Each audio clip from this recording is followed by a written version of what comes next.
வணக்கம். ஜோதிடத்துல ராசியும் லக்னமும் ஒருத்தரோட வாழ்க்கைய தீர்மானிக்கிற ரொம்ப முக்கியமான விஷயங்கள்னு சொல்லலாம்.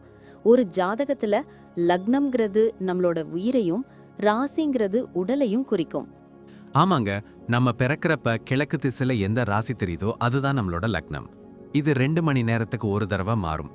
அதனால ஒரு நாளைக்கு 12 லக்னங்கள் மாறி மாறி வரும். அதனால தான் லக்னம் ரொம்ப துல்லியமான தகவல்களை கொடுக்குன்னு சொல்றாங்க. சரியா சொன்னீங்க. லக்னம் ஒருத்தரோட குணாதிசயங்கள், உடல் அமைப்பு, மனசு எப்படி இருக்கும், அவரோட செயல்பாடுகள், ஆயுசு, எதிர்காலம்னு எல்லாத்தையும் சொல்லும். ராசிங்கிறது நம்ம பிறக்கிறப்ப சந்திரன் எந்த ராசியில இருக்காரோ அதுதான் நம்ம ராசி. சந்திரன் ஒரு ராசியில 2.25 நாள் இருப்பாரு. அதனால ஒரே ராசியில நிறைய பேர் பிறந்திருக்கலாம். சந்திரன் மனசுக்கு அதிபதின்னு சொல்றதால ராசி நம்மளோட மனநிலை, எண்ணங்கள், உணர்வுகளை பத்தி சொல்லும். தினமும் பார்க்குற ராசி பலன் கூட இந்த சந்திர ராசியை வச்சு தான் சொல்லுவாங்க. ஜோதிட ரீதியா பார்த்தா லக்னம் தான் ஒருத்தரோட முழு வாழ்க்கையும் தீர்மானிக்கிற முக்கிய காரணி. ஆமாங்க, நம்மளோட ஆளுமை, சிந்தனை, செய்யற வேலைகள், அதிர்ஷ்டம்னு எல்லாத்துலயும் லக்னம் தான் முக்கிய பங்கு வகிக்கும். ராசி அதுக்கு துணையா செயல்படும். ஒருத்தருக்கு லக்னமும் ராசியும் ரெண்டும் நல்லா இருந்தா அவரோட வாழ்க்கை நல்ல முன்னேற்றமா இருக்கும். மேலும் லக்னம் மற்றும் ராசிக்கு அதிபதியான கிரகங்கள் ஜாதகத்துல எப்படி இருக்குங்கிறதையும் பார்க்கணும். ஒரு கிரகம் லக்னப்படி கெடுதல் பண்ற மாதிரி இருந்தாலும் ராசிப்படி அதே கிரகம் நல்ல பலன்களை கொடுத்தா அந்த கெடுதல் குறைஞ்சி நல்லதாவே மாற வாய்ப்பு இருக்கு. அதனாலதான் ஒரு ஜாதகத்தோட பலனை முழுமையாவும் துல்லியமாவும் தெரிஞ்சுக்க லக்னம் மற்றும் ராசி ரெண்டையும் சேர்த்து பார்க்கணும். இப்போ நாம ஒவ்வொரு ராசி மற்றும் லக்னக்காரர்களோட தனித்தன்மைகள், அவங்க வாழ்க்கையில நடக்கிற முக்கியமான விஷயங்களை பத்தி விரிவா பார்க்க போறோம். இந்த பதிவை முழுசா பார்க்கறதுக்கு முன்னாடி நீங்க இன்னும் நம்ம சேனலை சப்ஸ்கிரைப் பண்ணலன்னா இப்பவே சப்ஸ்கிரைப் பண்ணிக்கோங்க. பக்கத்துல இருக்கிற பெல் பட்டனையும் கிளிக் பண்ணி வைங்க. அப்போதான் நம்ம போடுற ஒவ்வொரு புது பதிவும் உங்களுக்கு உடனே தெரியும். சரி வாங்க, இனி வீடியோக்குள்ள போகலாம். என்னப்பா, உன்னோட ஜாதகத்தை பார்த்தேன். மேச லக்னம், தனுசு ராசி.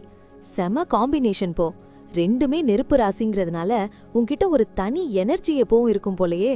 ஆமாப்பா, எனக்கே சில நேரம் தோணும், ஏன் இவ்ளோ ஸ்பீடா இருக்கோன்னு. இதுக்கு லக்னமும் ராசியும் தான் காரணமா? பின்ன இல்லையா? லக்னம் செவ்வாய் ஆதிக்கம், ராசி குரு ஆதிக்கம். அதாவது செவ்வாயோட வேகமும் குருவோட விவேகமும் உன்கிட்ட ஒன்னா இருக்கு. உன்கிட்ட ஒரு அதிகார தோரணை இயல்பாவே இருக்கும். ஆனா அதுல ஒரு நியாயம் இருக்கும். எதுவா இருந்தாலும் முகத்துக்கு நேரா பேசிடுவ. மனசுல ஒன்னு வச்சுட்டு வெளியே ஒன்னு பேச தெரியாது உனக்கு. அது உண்மைதான். ஆனா இதனாலேயே நிறைய பேருக்கு என் மேல கொஞ்சம் வருத்தம் வரும். நான் பேசுறது சிலருக்கு கசப்பா இருக்குமோன்னு தோணும். கொஞ்சம் அப்படிதான். ஆனா நீ ஒரு வேலையை ஆரம்பிச்சா அதை முடிக்காம விட மாட்டேன்னு எல்லாருக்கும் தெரியும். உன்னை ஒரு ஒர்க் ஹார்ஸ்ன்னு தான் சொல்லணும். அதே மாதிரி உனக்கு ஆன்மீகத்துல ஈடுபாடு அதிகம் இருக்கும்ல. தர்மம் பண்றது, நீதிக்கு கட்டுப்படுறது, இதெல்லாம் ஒரு ரத்தத்திலே இருக்கும். தப்பு பண்றவங்கள பார்த்தா உனக்கு டக்குன்னு கோபம் வந்துரும்ல. ஆமா, அது மட்டும் கண்ட்ரோலே ஆகாது. சரி, என் ஃபேமிலி லைஃப் பத்தி என்ன சொல்லுது? குடும்பத்துல நீ ரொம்ப அக்கறையான ஆளு. ஆனா செம்ம ஸ்ட்ரிக்ட். உன் அன்பு ரொம்ப ஆழமானது. ஆனா அதை நீ வெளியே காட்டுற விதம் கொஞ்சம் முரட்டுத்தனமா இருக்கும். உன் அப்பா அம்மா மேல உனக்கு உயிரே இருக்கும். அவங்க ஆசையை நிறைவேற்ற எதையும் செய்வ. கூட பிறந்தவங்க கூட அப்பப்போ சண்டை வந்தாலும் அவங்களுக்கு ஒரு கஷ்டம்னா நீ தான் முதல் ஆளா நிப்ப. உன் லைஃப் பார்ட்னர் கூட ஆரம்பத்துல கொஞ்சம் சின்ன சின்ன ஈகோ வரும். ஆனா போக போக உன் அன்பு அவங்களுக்கு புரிஞ்சிடும். கரெக்டா சொன்னேன்.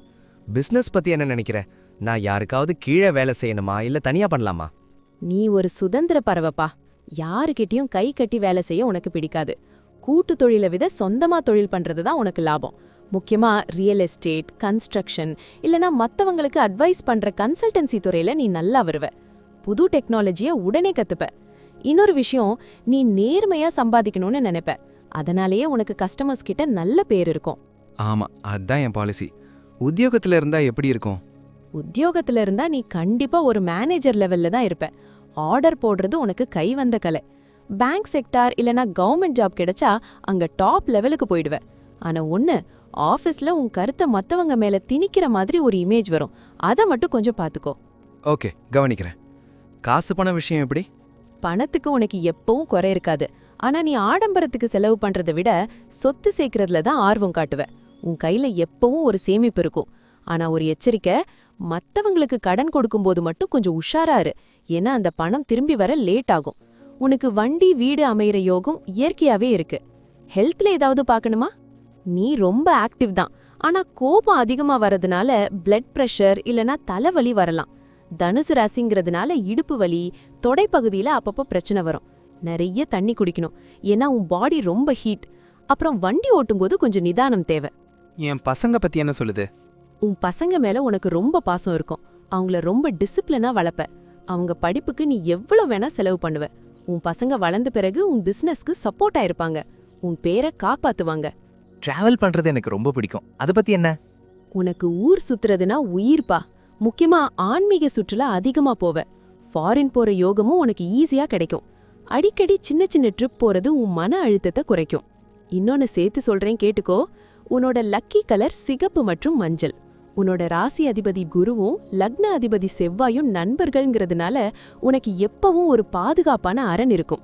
செவ்வாய்க்கிழமை முருகனையும் வியாழக்கிழமை தட்சிணாமூர்த்தியும் கும்பிட்டா உனக்கு வராத வெற்றியே கிடையாது. பிடிவாதத்தை மட்டும் கொஞ்சம் குறைச்சிக்கிட்டா நீ ஒரு மகா புத்திசாலிப்பா. சூப்பர்பா. என் குணத்தை அப்படியே அச்சு பிசகாம சொல்லிட்ட. ரொம்ப தேங்க்ஸ். நன்றி. நான் இப்போ சொன்ன விஷயங்கள் எல்லாம் பொதுவான பலன்கள் மட்டும்தான். உங்களுடைய சுய ஜாதகத்தை பொறுத்து சில விஷயங்கள் மாறுபட வாய்ப்பிருக்கு. ஆனாலும் நான் சொன்ன பெரும்பாலான விஷயங்கள் உங்க வாழ்க்கையில நடக்கும்னு நம்புறேன். இந்த வீடியோ உங்களுக்கு பிடிச்சிருந்துச்சுன்னா நான் அடுத்து பாகம் 2 எடுக்க தயாரா இருக்கேன். பாகம் 2 வேணும்னா பாகம் 2ன்னு டைப் பண்ணுங்க. நிறைய நண்பர்கள் பாகம் 2 கேட்டா சீக்கிரமே பாகம் 2 வீடியோவை பதிவு செய்றேன். இந்த வீடியோ உங்களுக்கு பிடிச்சிருந்தா லைக் பண்ணுங்க, ஷேர் பண்ணுங்க, நம்ம சேனலை சப்ஸ்கிரைப் பண்ணுங்க, பக்கத்துல இருக்கிற ஆல் பட்டனை கிளிக் பண்ணி வச்சுக்கோங்க. அப்போதான் நாங்க போடுற வீடியோக்கள் உங்களுக்கு உடனுக்குடன் நோட்டிஃபிகேஷனா வரும். உங்களுடைய எதிர்கால வெற்றிக்கு என்னுடைய வாழ்த்துக்கள். நன்றி. வாழ்க வளமுடன்.